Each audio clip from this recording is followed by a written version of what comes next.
झीरम घाटी की घटना को 13 साल पूरे हो गए हैं, पर झीरम घाटी के जख्म अभी भी हरे हैं। 25 मई की वो तारीख छत्तीसगढ़ कभी नहीं भूल सकता। जब भी 25 मई आती है तो इतिहास के पन्नों से झीरम का जिन्न निकल जाता है। फिर एक बार चर्चा में झीरम आता है, और झीरम की घटना के लिए जिम्मेदार कौन, झीरम के गुनहगार कौन, जैसे सवालों के बीच फिर चर्चा होने लगती है। इस बार भी 25 मई आते ही झीरम की घटना ने राजनीतिक गलियारों में जगह बना ली है। कांग्रेस इस दिन को जहां शहादत दिवस के रूप में मनाकर अपने शहीद नेताओं को याद करने वाली है, वहीं इस बार भाजपा भी झीरम की घटना को याद करते हुए नेताओं को श्रद्धांजलि देगी। ऐसे में एक बार फिर झीरम के जख्म हरे हो गए हैं। इस बार झीरम की घटना को लेकर आक्रामक बीजेपी है, क्योंकि झीरम की शहादत दिवस पर बीजेपी कांग्रेस के स्वर्गीय नेताओं को श्रद्धांजलि देने के साथ साथ एक बार फिर आरोपों के सवाल कांग्रेस से पूछने जा रही है। वो कांग्रेस जो खुद सत्ता में रह चुकी 5 साल, जांच के लिए वो पूछे, जो छाती पीटे कि हमारे नेताओं के साथ ऐसे हुआ। भाई हम तो बहुत स्पष्टता मानते हैं, वो पार्टी वार्टी सब बात की बात है। छत्तीसगढ़ का नेतृत्व था, एक अक्खड़ आदिवासी नेता को 100 गोली मारकर उसकी लाश पर नाचे थे वो लोग। हमारे पटेल जी, उनकी भी हत्या उसमें की गई थी, उनका भी बलिदान हुआ था। विद्याचरण शुक्ल जी, उनका बलिदान हुआ था। तो ये सारा छत्तीसगढ़ का नेतृत्व समाप्त किया गया था। तो मैं दिल्ली से भी कल के दिन सबको नमन करूंगा, सबको याद करूंगा, और यहाँ पर भी हमारे नेतागण जाएंगे भाई उस स्थान पर, और जाकर के झीरम के उस विषय को सबके समक्ष रखेंगे कि नक्सलियों का मूल स्वरूप ये है। भाई नक्सलियों का मूल स्वरूप ये है कि वो हत्याएं करते हैं, और इसलिए इस नक्सलिज्म का समापन जरूरी है। इधर हर बार की तरह कांग्रेस ने झीरम की घटना के लिए बीजेपी सरकार को दोषी ठहराते हुए जांच नहीं करने देने का आरोप लगाया, पर इस बार शहादत दिवस पर बीजेपी के बयान को कांग्रेस सियासी फायदे के नजरिए से भी देख रही है। डिप्टी सीएम साहब का जो ये बयान है, आश्चर्यजनक बयान है और दुर्भाग्यजनक बयान है। झीरम की बहुत बड़ी दुर्भाग्यजनक घटना घटी थी, उसमें हमारे अग्रिम पंक्ति के नेतागण सब मारे गए थे। उसको कैसे हम लोग नहीं भूलेंगे, और उनके बोलने से क्या हम लोग भूल जाएं उसको। इतने सारे नेताओं को एक साथ, जिनको साजिश करके आज उन्हें मौत की नींद सुला दिया गया, क्या इसकी जांच कराने की जिम्मेदारी इस प्रजातंत्र में चुनी हुई सरकार की नहीं बनती कि ये सरकार जो है जांच नहीं कराना चाहती? स्पष्ट रूप से जवाब देना चाहिए उनको। फिलहाल 25 मई की वो तारीख और झीरम घाटी एक बार फिर से सियासी अखाड़े में कांग्रेस और भाजपा के लिए बहस का मुद्दा बनी हुई है, लेकिन सवाल अभी भी अधूरे हैं और सच्चाई अभी भी जंगल में दबी हुई है। उसके सामने आने का इंतजार पूरे छत्तीसगढ़ को है। Bureau report, TV 24 news.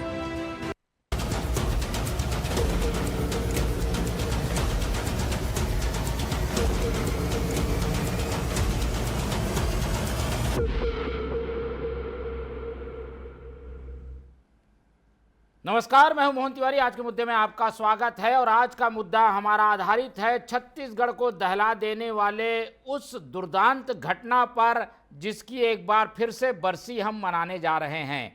25 मई जब भी तारीख आती है, पूरा छत्तीसगढ़ उस दिन को नहीं भूल पाता जब ये खबर मिली थी कि कांग्रेस के नेताओं को एक साथ मौत के घाट उतार दिया गया। नक्सलियों का वो विभत्स चेहरा उसी दिन सामने आया था, लेकिन अब करीब 12 साल बीत जाने के बाद भी ये सच्चाई सामने नहीं आई है कि आखिर झीरम घाटी के पीछे कौन था। और जब भी 25 तारीख आती है और ये चर्चा जोर पकड़ लेती है कि इसकी सच्चाई क्या थी, इसके लिए जिम्मेदार कौन था, गुनहगार कौन था, और आरोप प्रत्यारोप फिर से हमें सुनने को मिलते हैं, और एक बार फिर से वही स्थिति बन रही है। इसीलिए हम कह रहे हैं कि झीरम के जख्म अभी भी हरे हैं, और उसका मरहम कौन बनेगा, ये सवाल का जवाब अभी तक किसी के पास नहीं है। इस डिबेट के जरिए इसी को जानने की कोशिश करेंगे। मिल लेते हैं उन मेहमानों से जो इस चर्चा में हमारे साथ रहेंगे।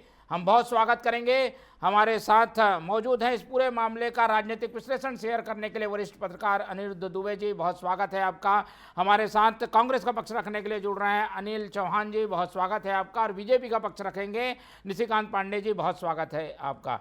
तो तीनों मेहमान हमारे साथ बने हुए हैं, और ये घटना हर किसी को याद है और हर साल हम इस पर चर्चा भी कर लेते हैं, लेकिन इस घटना के बाद क्या इसकी सच्चाई कभी हमारे सामने आ पाएगी, ये एक बड़ा सवाल है। इस बार फिर से कांग्रेस और भाजपा आमने सामने है, इसलिए क्योंकि कांग्रेस मना रही है शहादत दिवस, और बीजेपी के लोग भी इस बार श्रद्धांजलि देने जाएंगे तो सवाल करेंगे कि भाई आपकी सरकार भी रही है, आप लोग ने सच्चाई सामने क्यों नहीं लाई।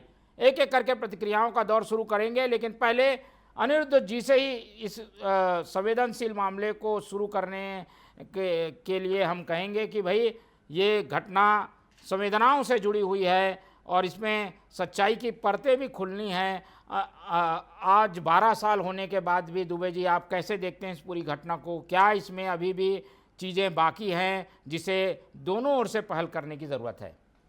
मोहन जी, 25 मई 2013 की शाम को जब ये घटना घटित हुई और शाम ढलते वक्त जब ये खबर मेरे तक आई तो मैंने अपने एक सीनियर को इससे अवगत कराया था। मोस्ट सीनियर हैं वो हमारे।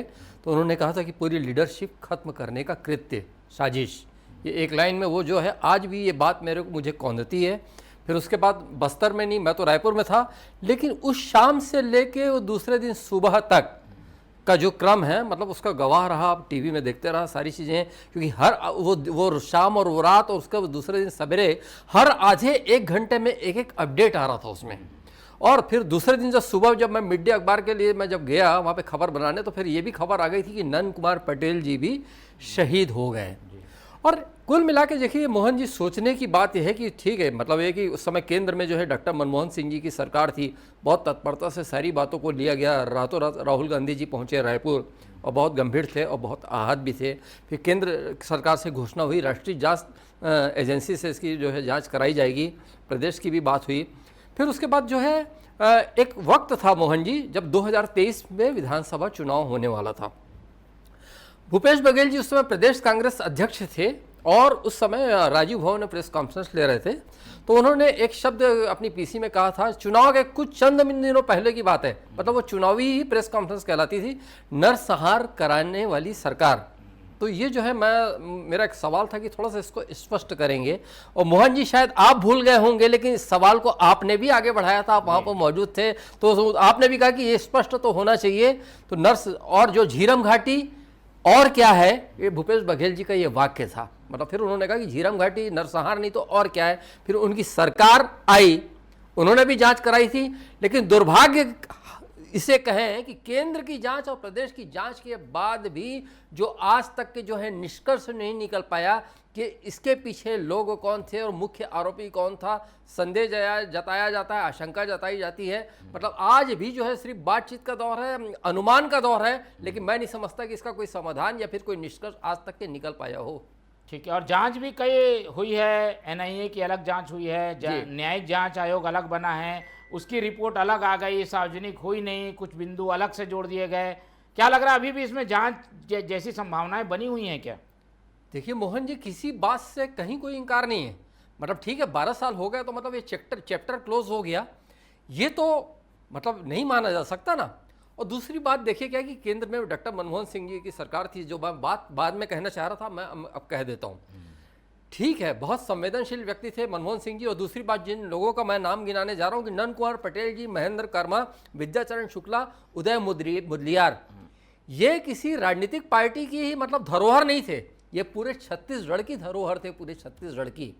और इतना बड़ा जो है हमला हो जाना, तो मेरे ख्याल से राष्ट्रीय जांच समिति की जो घोषणा हुई जांच कराए जाने की एनआईए, और उसके आगे भी जो है केंद्र सरकार का जो है कुछ कदम बढ़ता तो शायद कुछ बात होती। क्योंकि आज जो है नक्सलवाद के लिए जो बस्तर में लड़ाई लड़ रही है, लड़ाई जो चल रही है, और किसी निष्कर्ष पर पहुंचते हुए जो दिख रहा है मामला, तो कहीं ना कहीं इसमें भूमिका तो केंद्र सरकार की है। लक्ष्य तो जो है 31 मार्च 2026 वो तो केंद्र सरकार ने ही तय किया है अभी की। ठीक है, चलिए, अभी भी सच्चाई कहीं आनी बाकी है, और ऐसे में जब तारीख करीब आ जाती है तो ये सच्चाई जो है आरोप प्रत्यारोप में बदलती दिखती है। कांग्रेस की ओर रुख कर लेते हैं, और कांग्रेस क्योंकि शहादत दिवस मना रही है और अपने शहीद नेताओं को याद भी कर रही है, उनकी टिप्पणी भी ज़रूरी है। ये आप लोगों की सरकार आके चली भी गई है चौहान जी, और सच्चाई अभी तक नहीं आई है। आप लोग आरोप लगाते थे, ये समझ में आता है 13 से 18 तक, कि भाई सरकार ने सहयोग नहीं किया, जांच नहीं की, पर आप लोगों की सरकार आके चली भी गई है और सच्चाई अभी तक नहीं आई है, और वहीं पूरी जांच खड़ी है। मोहन जी, आपको और अनिरुद्ध दुबे जी की गरिमामयी प्रस्तुति को नमस्कार करूंगा। आदरणीय निशिकांत जी को और टीवी 24 के विद्वान दर्शकों को मेरा नमस्कार। जहां तक अनिरुद्ध दुबे जी ने बताया, मैं उसी के आगे बात को बढ़ाना चाहूंगा। निश्चित रूप से मई 2013 की यह घटना थी और मई 2014 में उसके पहले आचार संहिता का समय और इस तरह से मनमोहन सरकार का कार्यकाल खत्म हो गया था 1 वर्ष के अंदर और भारतीय जनता पार्टी केंद्र में शासन में आ गई थी। एनआईए जांच कर रही थी। आपका एक महत्वपूर्ण सवाल है जो छत्तीसगढ़ की जनता को और टीवी 24 के विद्वान दर्शकों को भी जानना है कि जब हम 18 में सरकार में आए तो क्या ऐसी परिस्थिति बनी कि 23 तक हम कुछ कर नहीं पाए। ये बड़ा सवाल उठता है। मोहन जी, एसटीएफ का गठन हुआ, वहीं से मैं बात को आगे बढ़ा रहा हूं। जस्टिस प्रशांत मिश्रा के नेतृत्व में एक आयोग का गठन हुआ था जो ऑनरेबल सुप्रीम कोर्ट के भी जज हैं। उन्होंने जांच की, क्यों गवर्नर को रिपोर्ट दी गई, गवर्नर ने क्यों रिपोर्ट सार्वजनिक नहीं की। दूसरी बात, जो एसटीएफ का गठन हुआ उस एसटीएफ के खिलाफ और एनआईए क्यों गई कि साहब हम बड़ी संस्था हैं, हम जांच कर रहे हैं। तब तक मोदी जी की सरकार थी और एसटीएफ को जांच करने का अधिकार नहीं है, उसको रोक दिया गया। उसके बाद जस्टिस अग्निहोत्री और मतलब दो सदस्यीय आयोग का गठन किया गया जस्टिस अग्निहोत्री के नेतृत्व में राज्य सरकार द्वारा कि ये एसटीएफ छोटी संस्था है, हम जस्टिस के नेतृत्व में आयोग का गठन करते हैं। उसके बाद क्या ऐसा पड़ी थी कि भाजपा के शीर्ष नेतृत्व में से एक धर्मलाल कौशिक जी माननीय उच्च न्यायालय में चले गए और उसको रोक लगवा दी उन्होंने। यहां सवाल यह है मोहन जी कि जांच से किस बात का भय है भाजपा को। जो राज्य सरकार है उसकी सीमाएं हैं, न्यायालयों में मामले को उलझाना, जांच से रोकना। एनआईए कह रही है हम जांच कर रहे हैं, आज तक जांच ही हो रही है। क्या कोई राजनीतिक षड्यंत्र हुआ? उस समय के तत्कालीन सुकमा के पुलिस अधीक्षक मयंक श्रीवास्तव, जिनको भारतीय जनता पार्टी ने कई बार पारितोषिक भी दिया इस बात का, उसके पहले रमन सिंह जी की रैली, मयंक श्रीवास्तव जी को क्या इनपुट था कि इस तरह की नक्सल वारदात हो सकती है? दूसरी बात, क्या जो रमन सिंह की विकास यात्रा निकली थी कुछ दिन पहले, उसमें जिस तरह से हजारों की संख्या में जवान लगाए गए और इस बार रोड ओपनिंग पार्टी भी नहीं थी, क्या कोई राजनीतिक षड्यंत्र था? ये विषय तो पूरे प्रदेश की इसी जनता बात जानना की जांच चाहती है। कर लेते। आपकी सरकार थी और कांग्रेस के नेता थे तो ज्यादा अच्छे से आप लोग बारीकी से और चीजें को जानते हैं, इसलिए ज्यादा अच्छे से जांच हो पाती। कोई और जांच गठित कर लेते हैं और जांच कर लेते हैं। मोहन जी, उसी विषय को मैं आपको कह रहा था कि जो एसटीएफ बनाया गया और जो जस्टिस अग्निहोत्री के नेतृत्व में आयोग का गठन किया गया, एक बार एनआईए ने और एक बार धर्मलाल कौशिक जी ने याचिका लगाकर उन जांच पर रोक लगा दी और ऑनरेबल कोर्ट ने कहा कि राज्य सरकार को जब बड़ी संस्था जांच कर रही है तो आपको जांच का अधिकार नहीं। हमने बहुत प्रयास किया कि एनआईए हमें सभी जांच के दस्तावेज दें, हमारी एसटीएफ जांच कर लेगी या हमारे जस्टिस अग्निहोत्री के नेतृत्व में एक निष्पक्ष जांच हो जाएगी। हम दोनों ही मामलों में हमको तकनीकी रूप से उलझाया गया। आप ये देखेंगे मोहन जी कि आखिर ऐसा कौन सा रहस्य है जिसके लिए धर्मलाल कौशिक जी को व्यक्तिगत याचिका में जाना पड़ गया? वो क्यों रोकना चाहते थे एसटीएफ को और जस्टिस अग्निहोत्री को जांच से? ये सवाल तो है। राज्य सरकारों की सीमाएं न्यायालय से ऊपर नहीं है, आप स्वतंत्र नहीं है। अगर न्यायालय कहती है कि साहब आपसे बड़ी संस्था जांच कर रही है, इंतजार करिए, जांच तो आप को जांच नहीं कर उलझाए सकते रखा मोहन गया जी। और सच को ये छुपाया सवाल गया। जी ठीक है, इसमें ऐसे चीजें दिखती हैं निश्चित जिससे रूप से जांच मैं इसी उलझी विषय रही। पे आना चाह रहा हूं। ठीक है, बीजेपी से भी ये टिप्पणी ले लेते हैं और क्योंकि अब जो है विजय शर्मा जी का जो बयान है वो काफ़ी संवेदनशील दिख रहे हैं, श्रद्धांजलि देने की भी बात कह रहे हैं, तो उनसे क्या उम्मीद है और बीजेपी क्या इस पूरे घटनाक्रम में जो कि 2013 से 18 तक एक आरोप के रूप में हर बार बीजेपी की ओर आता रहा, इस बार क्या सच्चाई कुछ आएगी सामने? निशिकांत जी। मोहन जी, आपको बड़े भाई अनिरुद्ध दुबे जी को, अनिल सिंह चौहान जी को समझा जाए। सर्वप्रथम तो ये जो 25 मई 2013 की घटना है उस पर तमाम जो शहीद हुए हमारे प्रदेश के कद्दावर नेता थे उनको श्रद्धांजलि अर्पित करते हुए हम अपनी बात रखते हैं। देखिए, जिस प्रकार से आदरणीय गृह मंत्री जी ने एक संदेश दिया कि हाँ श्रद्धांजलि देना चाहिए, क्योंकि वो सिर्फ कांग्रेस के नेता नहीं थे, वो प्रदेश के नेता थे, चाहे ऋषि शुक्ला जी हो, आदरणीय महेंद्र कर्मा जी हो या और जी। तो उस वैसी स्थिति में होता ये है साहब जी कि ये इतनी बड़ी घटना पूरे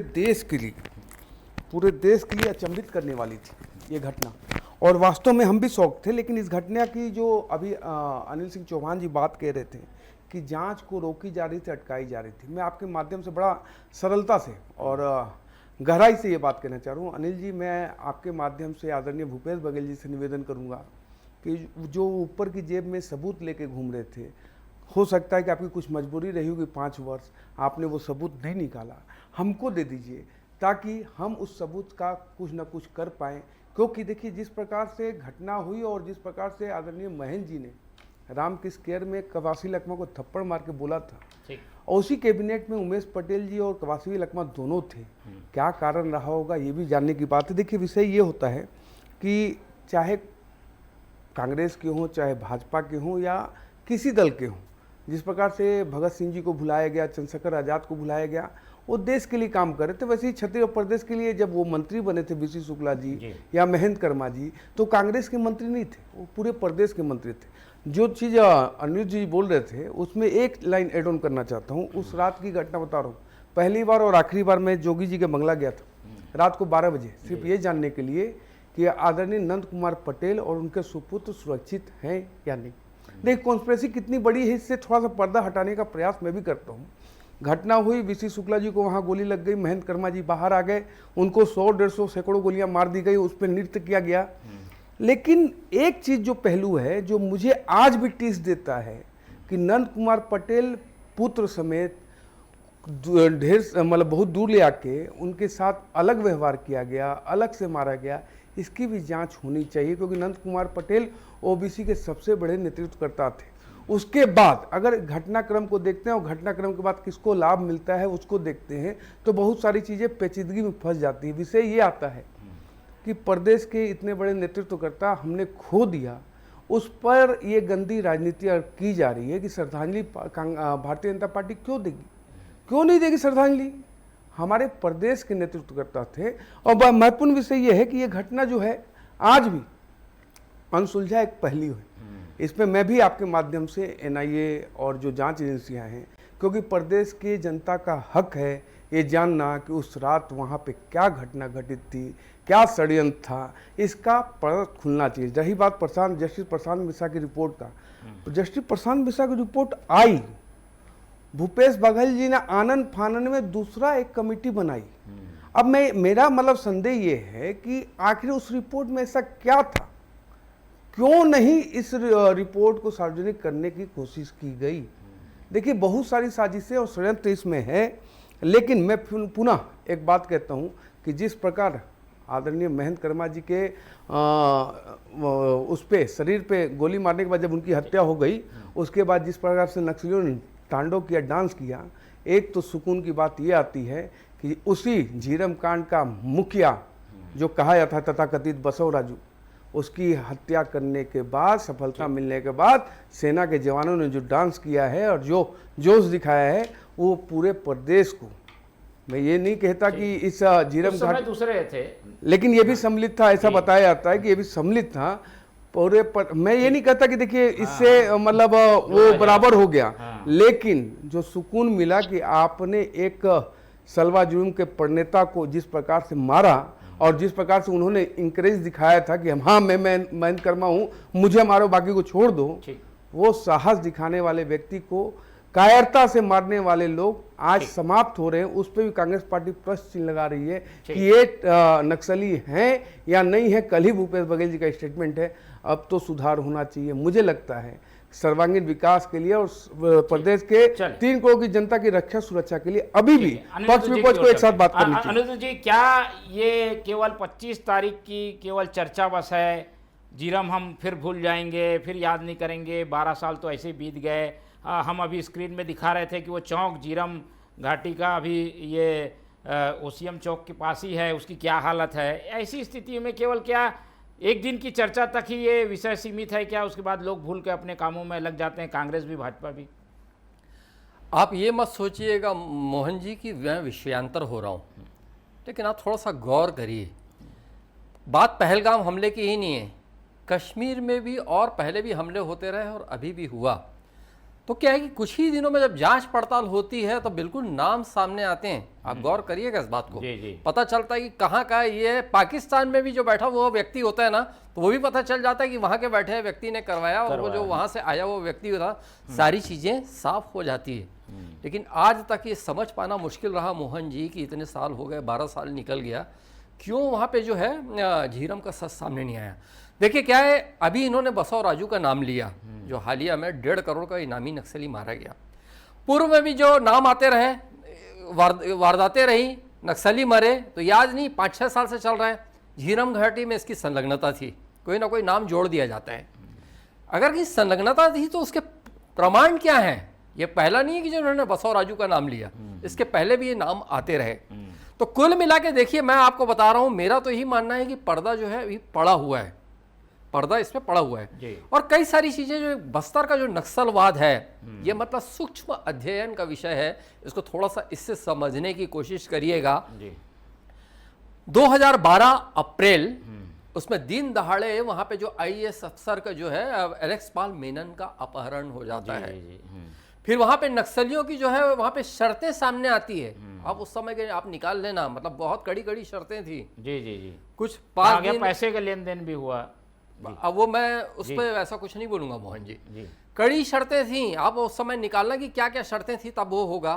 फिर 5 दिन एक आध हफ्ता जैसे गुजरा, सारी चीजें हुई, दो मतलब वार्ता हुई, सब हुआ। बिना शर्त के नक्सलियों ने एलेक्स पाल मेनन को छोड़ दिया। ऐसे कैसे छोड़ दिया? तो बहुत सारे जो सवाल हैं, सुलगते सवाल तब भी थे, आज भी हैं। और जैसा आपने पूछा कि हो पाएगा कि नहीं हो पाएगा, तो मुझे लगता है कि सुलगते सवाल आगे भी कायम रहेंगे मोहन जी। बिल्कुल, और इन सवालों के जवाब पूरी छत्तीसगढ़ की जनता चाहती है, लेकिन साल दर साल सवाल तो वैसे ही के वैसे हैं, जवाब नहीं मिल पा रहा है। एक टिप्पणी ले लेते हैं चौहान जी, क्या अब ऐसी कोई स्थिति बन रही है, आप लोग शहादत दिवस मनाकर श्रद्धांजलि देकर ही इस मामले में रुक जाएंगे, या इसे कोई एक मुद्दा बनाकर मांग करेंगे भाई एक उचित फोरम में कि इस बात की अब तो जांच हो, राजनीति से अलग हटकर? मोहन जी, जैसा कि मैंने अपने ओपनिंग कमेंट में भी कहा था और अभी भी कह रहा हूं कि ऐसी कौन सी मजबूरी थी एनआईए के पास कि एनआईए जा रही है और कह रही है राज्य सरकार को जांच का अधिकार नहीं है। सुप्रीम कोर्ट तक एनआईए जा रही है और सुप्रीम कोर्ट से जांच को बाधित कर रही है कि राज्य सरकार जांच नहीं कर सकती, हम सुपर एजेंसी, हम जांच करेंगे। ये भी तो हो सकता था मोहन जी कि हम कोऑर्डिनेट करेंगे और दोनों मिलकर जांच कर लेंगे। क्यों जब तक कांग्रेस की सरकार रही तब तक न्यायालयों में मामले को उलझाकर कांग्रेस की सरकार को जांच नहीं करने दिया गया?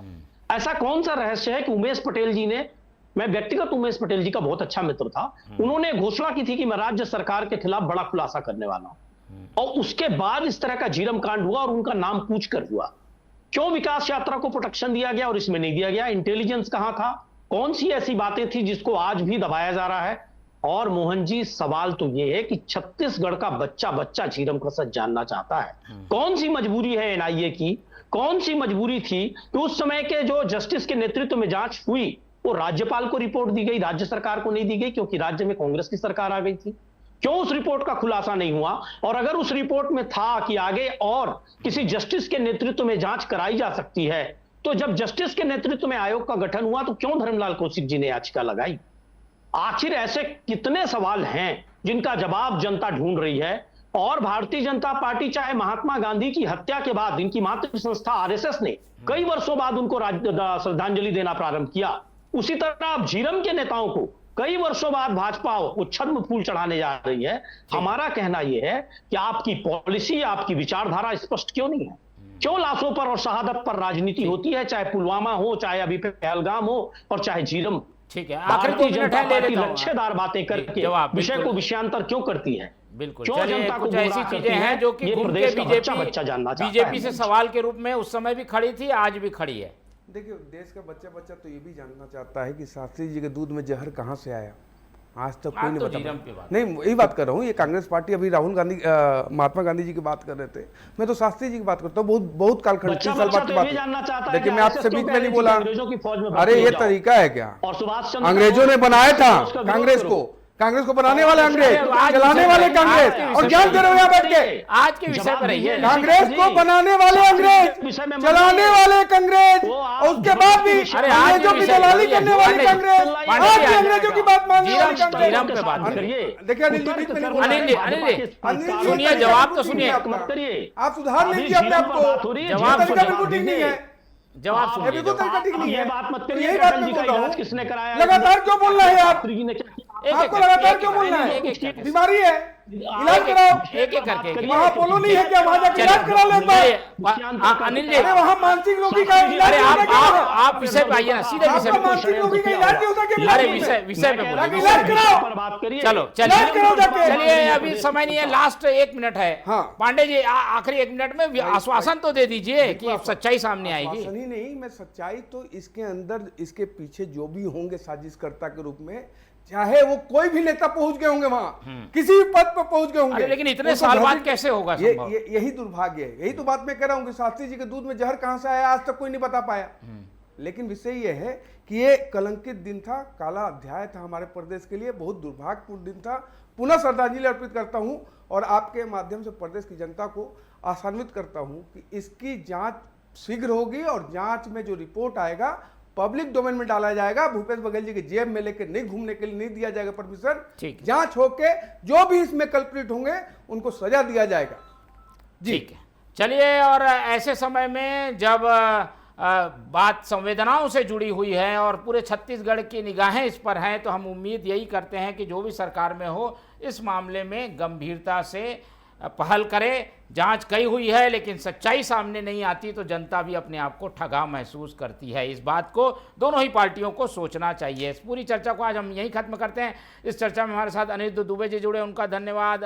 निशिकांत जी ने अपना समय दिया, धन्यवाद। और अनिल चौहान जी हमारे साथ बने रहे, उनका बहुत बहुत धन्यवाद। तो तीनों मेहमानों को धन्यवाद कहते हुए आज की ये चर्चा यहीं खत्म करते हैं और आप लोग से रखते हैं उम्मीद कि आप लोग देखते रहेंगे TV 24। रखिए अपना बहुत ख्याल। नमस्कार।